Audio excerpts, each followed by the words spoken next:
자, 성인 간호에서는 여러분들이 이제 동통에 대해서 언급을 하고 있어요. 그럼 동통의 종류는 여러분 너무 중요해. 그래도 기억을 하셔야 돼요. 그러니까 여기에서 표재성 통증 하는 거는 어떤 거요? 제가 그랬잖아요. 표피에만 있는 거. 그래서 표피에만 있다. 그래서 표재성 통증이죠. 어떤 거다? 손끝에 가시가 찔렸어. 그럼 가시 찔린 자리, 아, 아파. 그리고 물에 데웠어. 정수기 물에, 아, 아파. 그 부분에만 아픈 거. 그게 표재성이고요. 이거랑 구별하실 거는 이번에 신부성이죠. 저는 신부성을 기억할 것 같아요. 자, 신부성 통증은 주로 어디가 아픈 거다? 깊은 곳이 아파. 그럼 깊은 곳이 어딘데요? 근육, 관절, 신경. 외워두세요. 근육, 관절, 신경통, 근육통, 관절통, 신경통 이런 데가 깊은 부분이 아프잖아. 그럼 이때 관절염이 있다, 신경통이 있다면 넓게 아픈데 꼭 집어서 어디가 아프신 거예요? 하면 손가락이 아픈 거면 표재성 같은 경우에 여기 찔려서 아파요. 이렇게 되는데 근육통, 관절염, 신경통 이런 거는 그냥 전체가 다 아파요. 그냥 다 쑤셔요. 이렇게 하는 거지. 어디라고 말을 못 하는 거죠. 그래서 넓게 아프고 위치 파악이 어렵다는 거. 그게 바로 신부성 통증이라고 하겠습니다. 반면 3번에 보시면 내장성 통증은요. 장기가 아픈 거야. 그래서 이건 여러분 어려운 거 없어. 장기가 아픈 거야. 내장이 아픈 거야. 그럼 예를 들면 어떤 게 있을까요? 흉통 같은 거. 그러니까 심근경색적으로 심장이 쪼여지듯이 아파.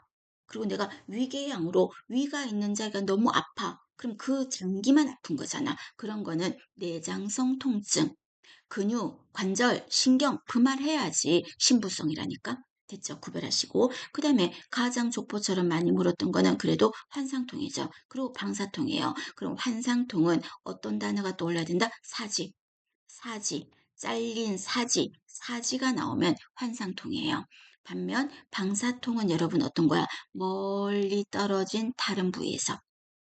멀리 떨어진 다른 부위에서 아프다 이런 내용이 나오면 방사통인 거죠. 그래서 그 밑에 예를 보면 주간판 탈출증이에요. 허리 디스크지. 그럼 허리 디스크면 허리가 아파야 되잖아. 근데 허리가 아파야 되는데 대퇴부 쪽까지 뻗치면서 멀리 떨어진 다른 부위가 아프대. 그럼 이건 뭐라고요? 방사통이라고 하는 거예요. 기억하고 그다음에 6번에 보면 시상통 같은 경우는요. 내가 뇌졸중이 있었어. 그럼 여러분 내가 뇌졸중이 뇌출혈이 오른쪽에 있었어. 그럼 증상은 어디서 나타나? 왼쪽에서 나타나지. 반대쪽에서. 근데 내가 뇌졸중이 나타난 반대편 부위에서 반대쪽에서 어떤 일이 생기냐면 막 벌레가 기어가는 느낌? 또는 이게 막 쫄리는 느낌. 뭔가 이게 왜 심하게 아픈 건 아닌데 좀 털어야 된다든지 이런 식으로 막 아픈 거 있죠. 그렇게 아픈 통증이 뇌졸중 나오면 돼. 뇌졸중 있고 나서 반대쪽이 아프다 이런 말 나오면 시상통이에요. 그래서 시상통은 뇌졸중 나올 거라니까 근육, 관절, 신경 나오면 신부성이라니까 사지 나오면 환상통이라니까요. 되셨죠? 그렇게 구별하실 거. 그리고 멀리 떨어졌다 이런 말하면 방사통이고요. 그리고 7번은 저라면 안 외울 것 같아요. 암성 통증은 암 환자들이 아픈 거. 그런 거를 말하니까. 그래서 보시고 시상통까지 한번 같이 눈도장 찍었습니다. 그 다음에 절대 안정입니다. 당연히 기억하시겠죠? 그럼 절대 안정은 제가 너무나 기본이라서 아무 말도 안 적었어. 그럼 어떤 말을 내가 안 적었을까? 여기에 식사, 돌아눕기, 이 닦기, 말하는 거 전부 다 제한하는 거. 면회객도 제한할 겁니다. 그죠? 전혀 아무 활동을 하지 않게 하는 식사, 돌아눕기, 이 닦기, 말하는 거 이런 거 전부 다 통제하는 거. 그게 바로 절대 안정이에요. 그럼 모든 일을 누가 해줘요? 의료 요원들이 해주는 거를 절대 안정이라고 한다. 하는 거죠. 그리고 주로 뇌압이 올라갔을 때나 심근경색증이나 안구에 타박상을 입었거나 이럴 때 주로 절대 안정하죠. 그 다음에 오른쪽입니다. 자, 오른쪽에 보시면 퇴행성 관절염, 골다공증 나왔어요. 이거 여러분 노인간호할 때도 언급을 했는데 노인간호할 때도 그죠? 그래서 퇴행성 관절염은 절대 하면 안 되는 게 계단, 하지 마세요. 쭈그려 앉고 이런 것 때문에 아픈 거니까 쭈그려 앉지 마세요.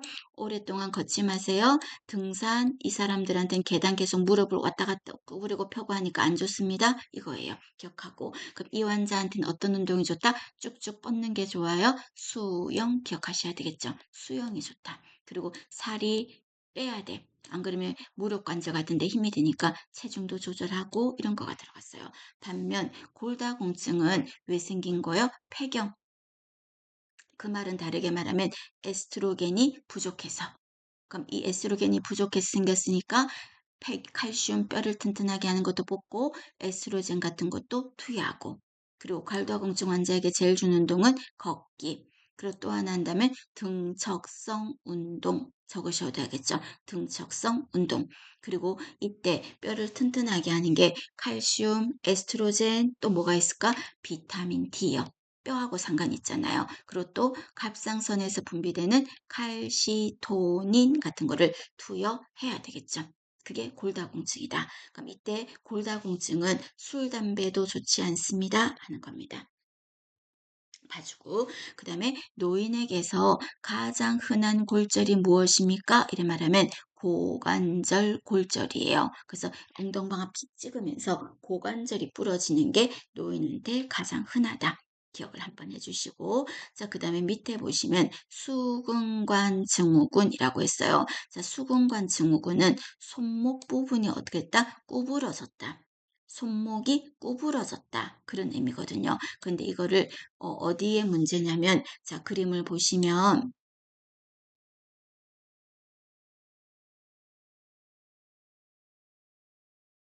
이 부분이 되겠죠. 우리 손목 안쪽에 딱 가운데 요쯤에 뭐가 지나가냐면 신경이 지나가. 그 신경 이름이 뭐라고 한다? 정중신경이라고 합니다. 요 신경의 이름이 정중신경. 여기 신경이 지나가고 있어요. 요 가운데 있잖아요. 요거요. 요거요, 요거. 요 신경이 정중신경이에요. 이 신경이 눌려서 이렇게 발을 구부리니까 눌려서 압박을 받은 거야. 이때 이쪽이 압박을 받으니까 여기 색깔이 약간 빨갛게 되어 있죠. 주로 이 신경이 이렇게 뻗어가니까 주로 엄지손가락, 둘째, 셋째, 요 손가락 쪽이 새끼손가락 쪽보다 요쪽으로 신경이 흐르고 있기 때문에 첫 번째, 두 번째, 세 번째 손가락이 굉장히 아플 수가 있다는 겁니다. 그럼 이때 절인 거죠. 아프다기보다는 절인 건데 이거를 알아보는 검사가 두 가지라 그랬잖아요. 그럼 이 그림이 뭐예요? 이 첫 번째 그림은 손등끼리 맞대고 있죠. 자, 이 그림은 어떤 검사를 한 거다? 무슨 검사? 팔렌 검사. 그죠? 이 검사는 팔렌 검사라고 하죠. 이 검사가 팔렌 검사. 그래서 이렇게 했을 때 꺾이면 아파서 이걸 못해. 수근관 증후군은 이걸 못해. 그러면 당신은 수근관 증후군입니다. 이렇게 될 거예요. 자, 두 번째는, 자, 이 검사 말고 어떤 것도 있냐면, 자, 여기 그림을 보세요. 여기 수근관이 지나가는 안쪽, 여기 안쪽, 손목 안쪽에다가 뭐를 하냐면, 볼펜 같은 걸로 꾹꾹 쳤어. 그래서 뭐 볼펜으로 쳤다고 아픈 것도 아니잖아요. 약간 이렇게 눌러주거나 아니면 이렇게 자극을 주거나 그랬을 때 압박받아서 꼬여 있는데 안 그래도 아파 죽겠는데 그 자리를 꾹 누르고 자극을 주니 더 아프겠죠. 이렇게 하는 검사를 뭐라고 한다? 티넬 검사 이렇게 말해요. 첫 번째는 팔렌 검사, 두 번째는 티넬 검사. 이 두 검사를 했다면 당신은 수근관 증후군을 의심했거든요. 그 말입니다. 그리고 이때 수술을 해야 돼요. 꺾여 있는 부분을 다 풀어줬어. 그래서 수술을 했어. 그 다음 조심하실 게 손가락은 신경이 다친 거지 손가락은 다친 건 아니잖아요. 압박받은 건 아니잖아요. 다만 저릴 뿐이지 손가락 운동은 계속하세요. 손가락 운동은 계속하세요. 그런데 어디 수술한 거요? 손목을 한 거거든. 손목은 쉬어줘야 돼. 그래서 손목은 안정하셔야 되겠습니다. 그리고 너무 아프니까 통증 관리를 할 건데 뭐를 주로 적용한다? 냉을 적용하는 거예요. 그리고 당분간은 손목을 많이 쓰는 거 좋다 안 좋다? 안 좋아요. 그래서 무거운 물건 드는 거 무리한 일은 하지 마세요 하는 게 수근관 증후군입니다. 저라면 팔렌 검사 그리고 티넬 검사 알아둘 것 같아요. 봐주시고요. 자, 그 다음에 밑에 보시면 팔꿈치 내측 상과형, 팔꿈치 외측 상과형 있죠. 오른쪽 거랑 비워놨는데 여러분이 연결하라는 소리야. 자, 첫 번째 그림 볼까요? 첫 번째 보면 상과라는 말 있죠. 자, 상과는 여러분 어떤 거냐면 여기 팔꿈치 쪽에 뼈가 있잖아. 옷이 이렇게 했을 때 팔꿈치 쪽에 뼈가 있잖아. 그죠? 요 뼈가 뭐라고 한다? 상과예요. 근데 요 안쪽 뼈가는 뭐라고 한다? 내측 상과. 요 바깥쪽은 뭐라고 한다? 외측 상과. 이렇게 되는 거예요. 거기에 무리한 운동을 했을 때 생긴 거예요. 근데 어떤 사람이 요 안쪽이 너무 아파서 요 그림에서 보시면 요 팔에 한쪽이 너무 아파가지고 요 안쪽 팔꿈치 안쪽이 너무 아파서 병원을 왔어. 근데 이 사람이 무슨 선수다? 골프 선수였어. 그래서 골프 선수들을 치다 보니까 요 그림에서 보시면 쪽으로 이렇게 치지만 한쪽을 더 많이 쓰는 거야. 그래서 팔꿈치 안쪽에 염증이 생기는 팔꿈치 내측 상과염이라는 거는 주로 어떤 사람한테서 생겨서 별명을 뭐라고 불렀다? 골프 엘보우 이렇게 불렀던 거고요. 반면 팔꿈치 외측은 바깥쪽이잖아. 그럼 바깥쪽은 주로 어떤 운동할 때 바깥쪽을 많이 쓰게 되냐면 여기 환자처럼요. 테니스요. 그래서 테니스 선수들한테 이 질환이 많이 생겼거든요. 그래서 일명 테니스 엘보라고 부르는데 바깥쪽. 그래서 팔꿈치 외측 상과염. 여러분 팔꿈치 쪽에 보면 뼈 두 개 있잖아. 여기 안쪽에 여기 하나 있고 또 이쪽에 하나 있잖아. 그죠? 그 뼈, 그걸 상과라고 한다고요. 그렇게 보시면 되겠습니다. X자로 연결을 하셔야 됩니다. 그 다음에 성장통 한번 읽어봐 주시고요. 그 다음에 밑에 갑상샘 항진증입니다. 자, 이 부분은 여러분 갑상샘 저하증하고 비교하는 문제 충분히 물어볼 수 있어요. 특히 항진증이 더 많이 중요하죠. 그러면 갑상샘 항진증은 어떤 호르몬이 많이 나와서 생긴 거야? 타이록신. 타이록신이 너무 많이 나왔어요. 그게 너무 많이 나오면 어떤 문제를 줍니까? 자, 갑상샘 항진증을 다른 이름으로 그레이브스병, 그레이비스가 아니고 그레이브스라고 하면 더 좋겠네요. 그레이브스병. 또 뭐라고도 한다? 그레이브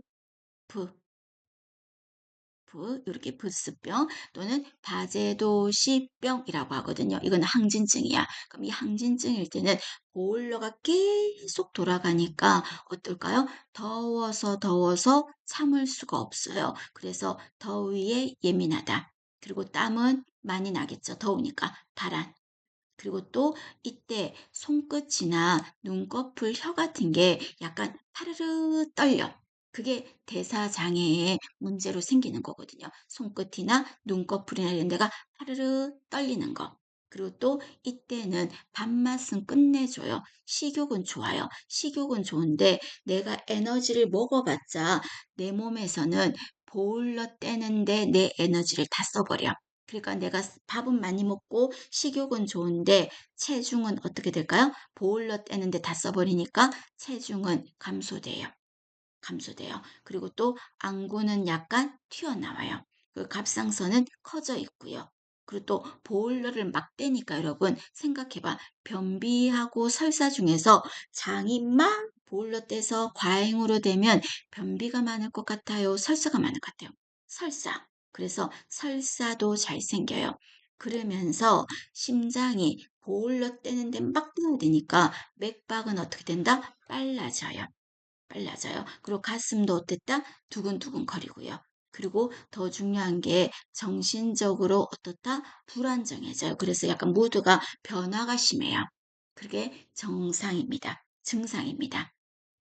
그럼 이때 치료는 어떻게 합니까? 자, 너무 피곤해요. 보일러 때는데 에너지 다 썼어요. 그래서 안정해야 돼요. 그리고 이때 환자가 예민하다 그랬죠. 정서적으로 예민하지. 그래서 그 환자 방문객을 제한하세요. 많이 오면 안 좋아. 와서 너 대통령 누구 뽑을 건데 어느 당 뽑을 건데 따지면 이 사람들 예민해. 그래서 막 싸움이 날 수 있어. 방문객 제한할게요. 그리고 쉬어야 돼. 휴식할게요. 그리고 지금 에너지가 어때요? 다 딸려. 왜? 내 몸 에너지를 누가 보일러 떼는데 다 써버리니까. 몸에 에너지가 딸려. 그래서 에너지는 많이 먹어줄게요. 그리고 또 이때 갑상선을 좋게 만드는 게 어떤 거 있다? 요오드. 그래서 요오드를 쓸 수도 있어요. 그 말입니다. 그리고 땀을 많이 흘리니까 목욕시키고 땀을 많이 흘리니까 피부 간호하고 약물 중에는 뭐를 복용한다?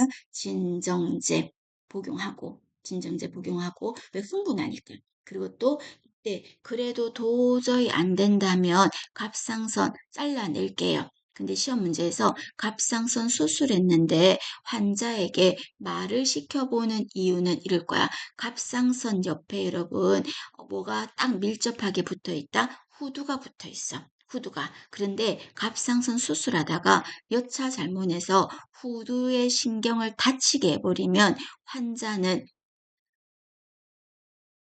소리가 안 나요. 무슨 말인지 아시겠죠? 그래서 시험 문제에서 갑상선 수술하고 말을 시켜보는 이유가 뭡니까? 이래 말하면 뭐다? 후두신경을 다쳤을까 봐. 그래서 우리 갑상선 수술하고 나면 후두 검사하고요. 후두신경 검사해요. 성대 검사한다고. 그래서 그게 그 이유 때문입니다. 자, 그리고 반면 갑상샘 기능이 떨어졌을 때, 그럼 아까 항진일 때는 이름을 뭐라고 그랬어? 그레이브스병 또는 바제도시병이라고 했는데 저하증일 때는 뭐라고 하냐면 두 가지인데요. 자, 어른인 성인인 내가 어른이 됐는데 지금도 갑자기 내가 갑상샘 호르몬이 부족해졌어. 그러면 그때는 갑상샘 저하증이라고 해도 되는데 뭐라고 부른다? 점의 수종이라고 부르고요. 어른들 같은 경우는. 근데 아기들 또는 태아. 그럼 우리가 엄마가 갑상선 호르몬이 부족했어. 그럼 태아도 부족하겠지. 그럼 뱃속에 자궁 안에 있는 태아부터 갑상선 호르몬이 부족하면 그걸 뭐라고 한다? 크레틴증이라고 합니다. 이해되시죠? 그래서 요거 여러분 교통정리, 용어 정리를 잘 하실 것 하셨죠?